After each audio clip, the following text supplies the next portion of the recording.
Bismillahirrahmanirrahim. Assalamualaikum warahmatullahi wabarakatuh. Selamat malam rekan-rekan mahasiswa jurusan manajemen program jurusan manajemen kemudian kuliah manajemen operasional 2. Pada kesempatan yang berbahagia ini izinkan kami kelompok 5 untuk memberikan presentasi tentang sebuah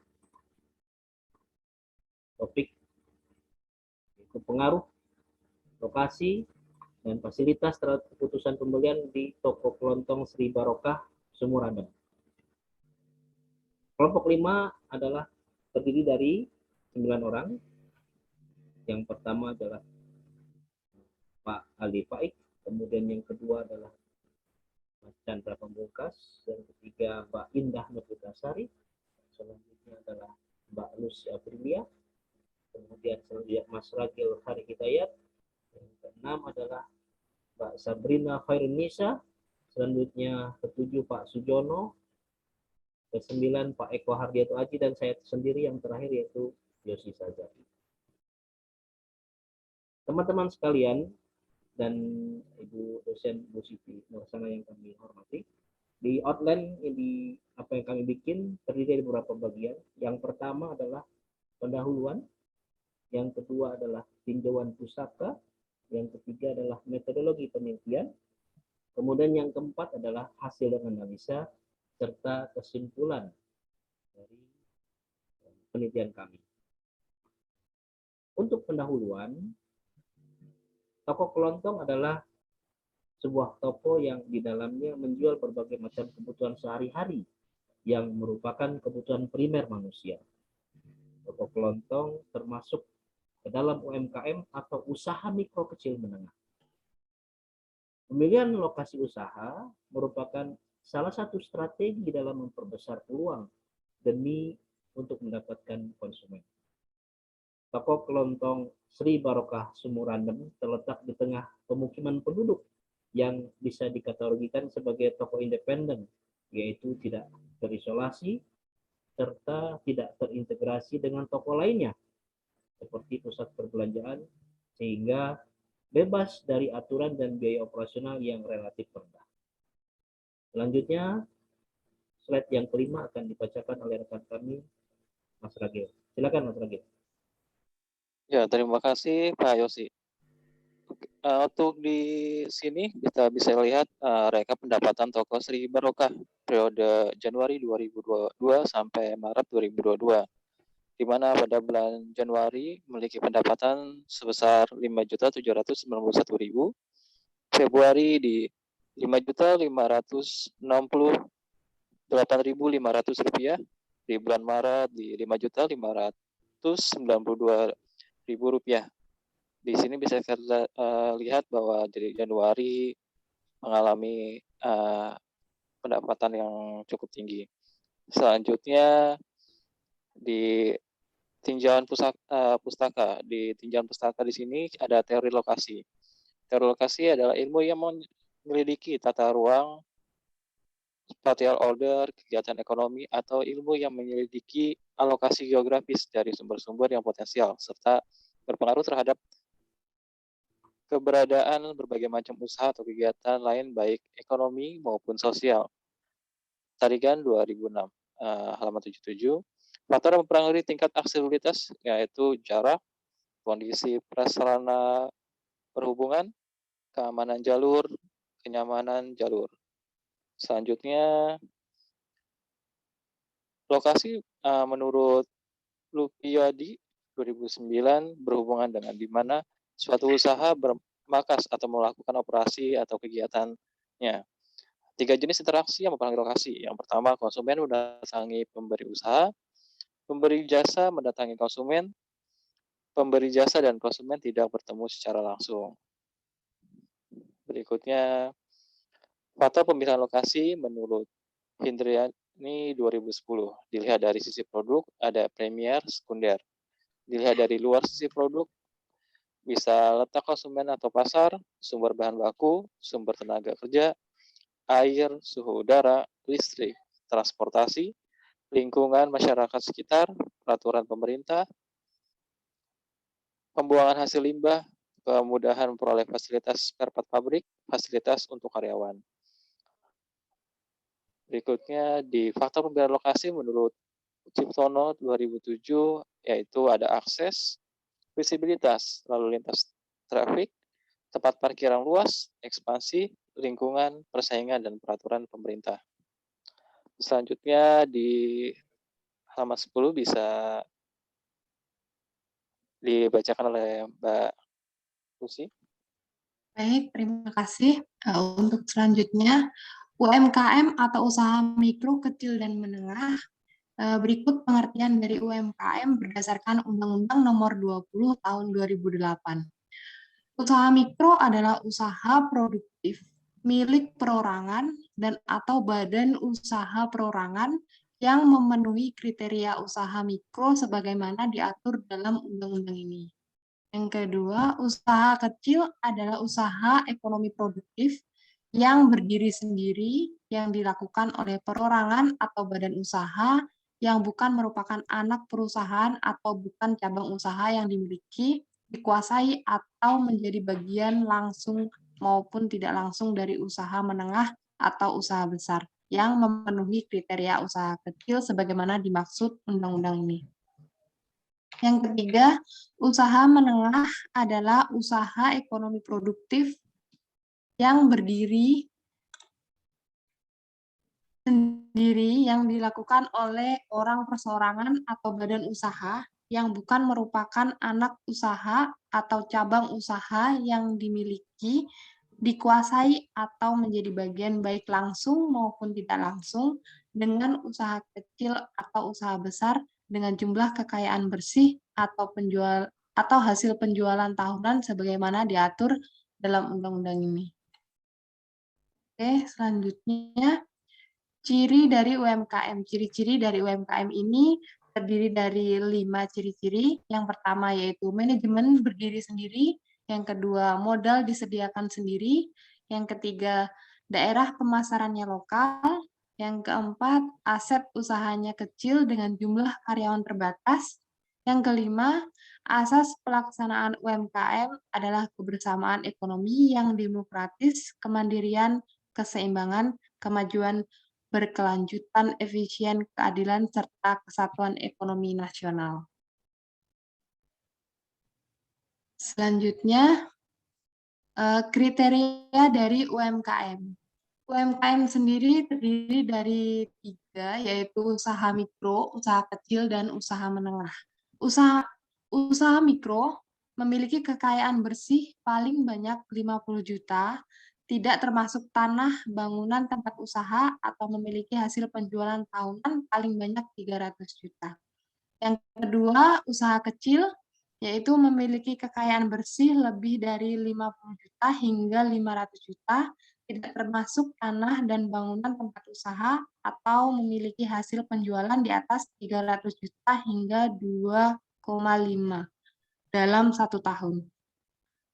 Kemudian yang ketiga, usaha menengah, yaitu memiliki kekayaan bersih lebih dari 500 juta hingga 1 miliar, tidak termasuk tanah dan bangunan usaha, atau memiliki hasil penjualan lebih dari 2,5 hingga paling banyak 50 miliar.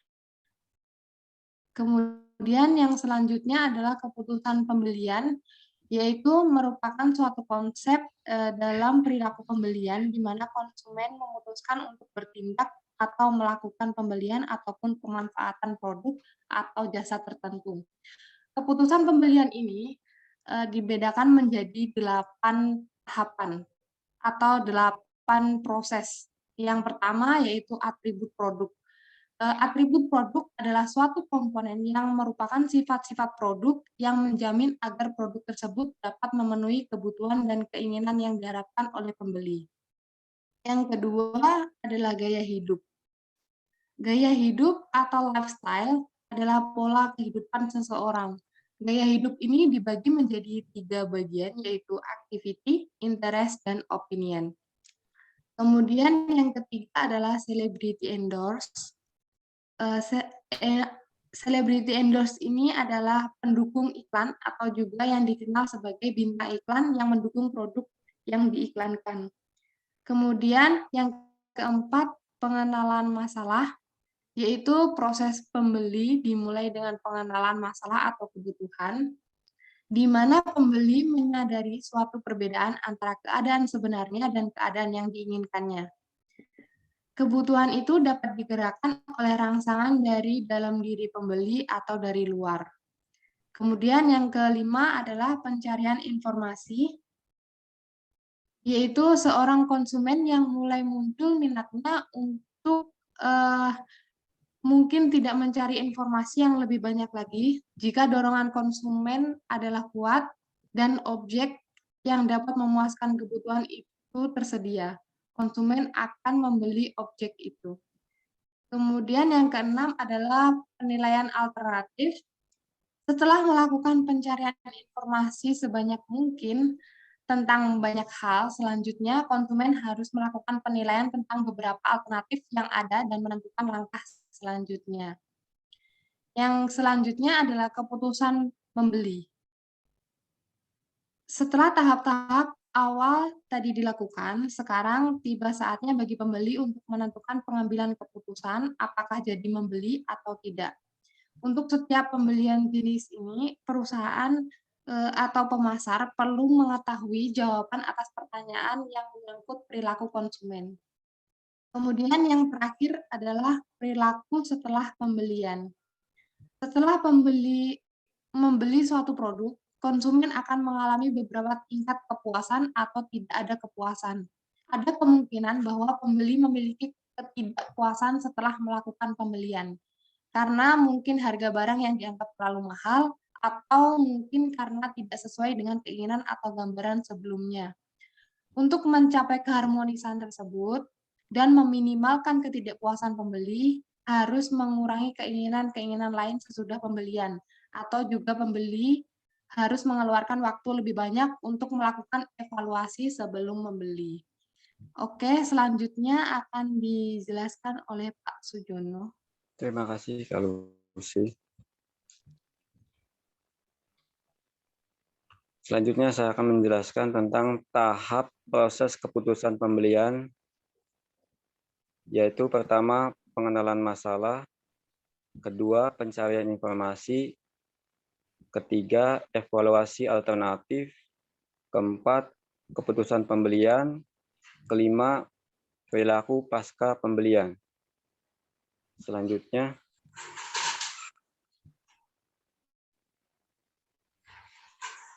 pengertian perilaku konsumen. Menurut Skifman dan Kanuk tahun 1991, perilaku konsumen adalah perilaku yang ditunjukkan melalui pencairan, pembelian, penggunaan, pengevaluasian, dan penentuan produk jasa yang mereka harapkan dapat memuaskan kebutuhan mereka. Menurut Angel, Blackwell, dan Miniar tahun 1993, perilaku konsumen adalah sebagai tindakan yang langsung terlibat dalam mendapatkan, mengkonsumsi, dan menghabiskan produk dan jasa, termasuk proses keputusan dan mendahului dan mengikuti tindakan itu. Selanjutnya, Pak. Faktor-faktor yang mempengaruhi keputusan pembelian konsumen yaitu budaya, sosial yaitu kelompok referensi dan keluarga, yang ketiga pribadi, pekerjaan dan gaya hidup, dan yang keempat psikologi yaitu motivasi, persepsi, pembelajaran, keyakinan, dan sikap.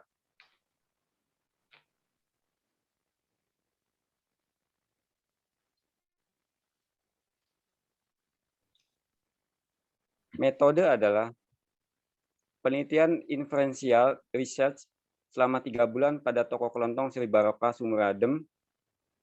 Kedua, teknik sampling menggunakan non-probability sampling dengan pendekatan purposive sampling. Sampel diperoleh dengan menyebar kuesioner yang dilakukan terhadap pelanggan yang memiliki handphone dengan mengajukan 7 pertanyaan, yaitu gender, usia pelanggan, dan banyaknya kunjungan ke toko kelontong. Selanjutnya, analisa data menggunakan regresi linear berganda. Selanjutnya disampaikan oleh Mas Eko. Oke, untuk pembahasan hasil dan penelitiannya, di mana hasil penelitian analisa ini kita menggunakan analisis menggunakan alat bantu yaitu dengan SPSS. Nah, karena menggunakan metode analisanya adalah dengan regresi linear berganda, maka harus dipahami bahwa analisa linear berganda ini berlaku jika ada dua variabel independen dengan satu variabel dependen untuk mencari apakah terjadinya hubungan positif ataupun berpengaruh antara pasien A dengan variabel A dengan variabel B dan lainnya ataupun variabel B terhadap variabel X dan Y dan seterusnya dan seterusnya. Nah, dalam kekaitan di sini terdapat variabel lokasi sebagai variabel X, variatitas sebagai variabel X, dan kemudian keputusan pembelian pada variabel Y. Nah, syarat awal dalam memulai sebuah analisa regresi linear berganda adalah dengan cara uji validitasnya, di mana uji validitas itu digunakan untuk mencari tahu apakah data yang kita gunakan itu benar-benar valid atau tidak. Karena jika tidak valid, maka data tersebut harus diulang ataupun dibuang, sehingga proses berkelanjutannya semua data yang digunakan harus validnya. Parameter yang digunakan adalah membandingkan antara R hitung dengan R tabel. Di sini didapati bahwa variabel lokasi maupun variabel fasilitas dan variabel keputusan pembelian, semua indikatornya dinyatakan dengan valid, di mana angka R hitung lebih besar daripada R tabel. Sehingga keputusannya dinyatakan bahwa semua indikator dalam variabel-variabel tersebut dinyatakan valid. Oke. Untuk syarat kedua, bahwa sebuah data itu harus berfungsi sebagai reliability. Artinya tidak terjadi perbedaan ataupun depresiasi jawaban dari semua masing-masing indikatornya. Syarat yang digunakan adalah dalam hal ini semua variabel itu harus memenuhi nilai krombaca alfa lebih dari 0,6. Di mana jika lebih daripada 0,6 maka dinyatakan data tersebut reliable. Nah, dalam hal penelitian kali ini, yaitu dengan faktor lokasi, fasilitas, dan keputusan pembelian, didapatilah bahwa nilai kelompok alfa itu lebih besar daripada 0,6, sehingga dapat dinyatakan bahwa semua indikator dalam variabel tersebut dinyatakan reliable. Oke. Setelah data validitas dan reliabilitas terpenuhi, maka dilakukanlah uji selanjutnya, yaitu untuk menguji apakah metode analisa data regresi linear berganda ini tepat untuk dilakukan prinsipal dalam perhitungannya. Syaratnya itu adalah satu, dia harus lolos terhadap uji normalitas, kedua, dia harus lolos dalam uji multikolonialitas, dan ketiga adalah dia uji dalam hal heterogeneisitas. Oke. Untuk yang pertama, kita lakukan dengan nama uji normalitas. Uji normalitas itu adalah kita mengetahui seberapa jauh data tersebut terdistribusi normal atau tidak. Pada uji kali ini kita menggunakan uji Shapiro-Korsmanov-Smirnov, di mana parameternya adalah untuk signifikannya itu harus lebih besar daripada 0,05. Dari tabel didapat, dari gambar 3 didapat, bahwa uji normalitas yang didapat adalah 0,120, dinyatakan lebih dari 0,05, sehingga dapat disimpulkan bahwa data yang digunakan tersebut adalah data yang telah terdistribusi secara normal. Oke. Untuk uji kedua asumsi klasik yaitu uji heterogeneisitas, di mana tujuannya adalah untuk mengetahui kira-kira apakah terdapat residu yang ketidaksamaan varian satu dengan varian yang lain, sehingga mungkin nanti akan bingung atau apakah maksud ke varian lain itu terdapat pada residunya apakah nilai signifikan atau tidak. Syarat yang dibandingkan adalah jika nilai signifikan lebih besar daripada 0,05, maka dapat dinyatakan bahwa tidak terjadi heterogeneitas pada variabel tersebut. Dan hasilnya adalah nilai signifikan tersebut lebih di atas 0,05, maka dapat dinyatakan bahwa heterogeneitasnya telah dilalui dengan sempurna.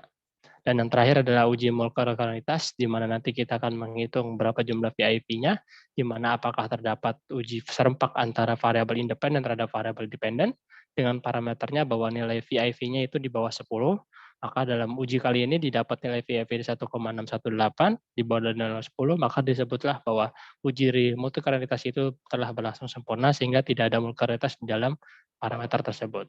Nah, berdasarkan uji ketiga tersebut, disebutlah bahwa uji analisanya untuk asumsi klasik telah lolos terpenuhi, sehingga dapat dinyatakan bahwa data yang digunakan sudah sempurna, padahal penggunaan metode analisa regresi berganda. Oke.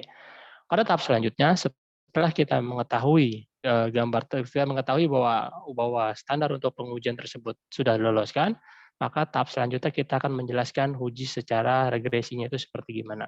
Kita akan membagi pertama sebagai uji persamaan regresi, di mana pada tabel 6 ini secara koefisien regresi didapatkan sebuah persamaan Y sama dengan BA, BX kuadrat sama X kuadrat, di mana komponen dasarnya adalah Y sama dengan 9,9 ditambah 0,423 ditambah X ditambah 0,31 Y, 31 X2-nya. Kemudian untuk gambar uji teori R di mana terjadi hubungan antara variabel independen dengan variabel dependen dinyatakan dengan angka-angka sebagai berikut. Yang pertama dapat uji R di mana nilai uji R itu semakin mendekati 1, maka otomatis hubungan antara variabel independen dengan dependen itu semakin kuat. Di sini didapati angka 0,711 di mana 0,7 mendekati 1 sehingga hubungan variabel independen terhadap variabel dependen itu menjadi lebih kuat.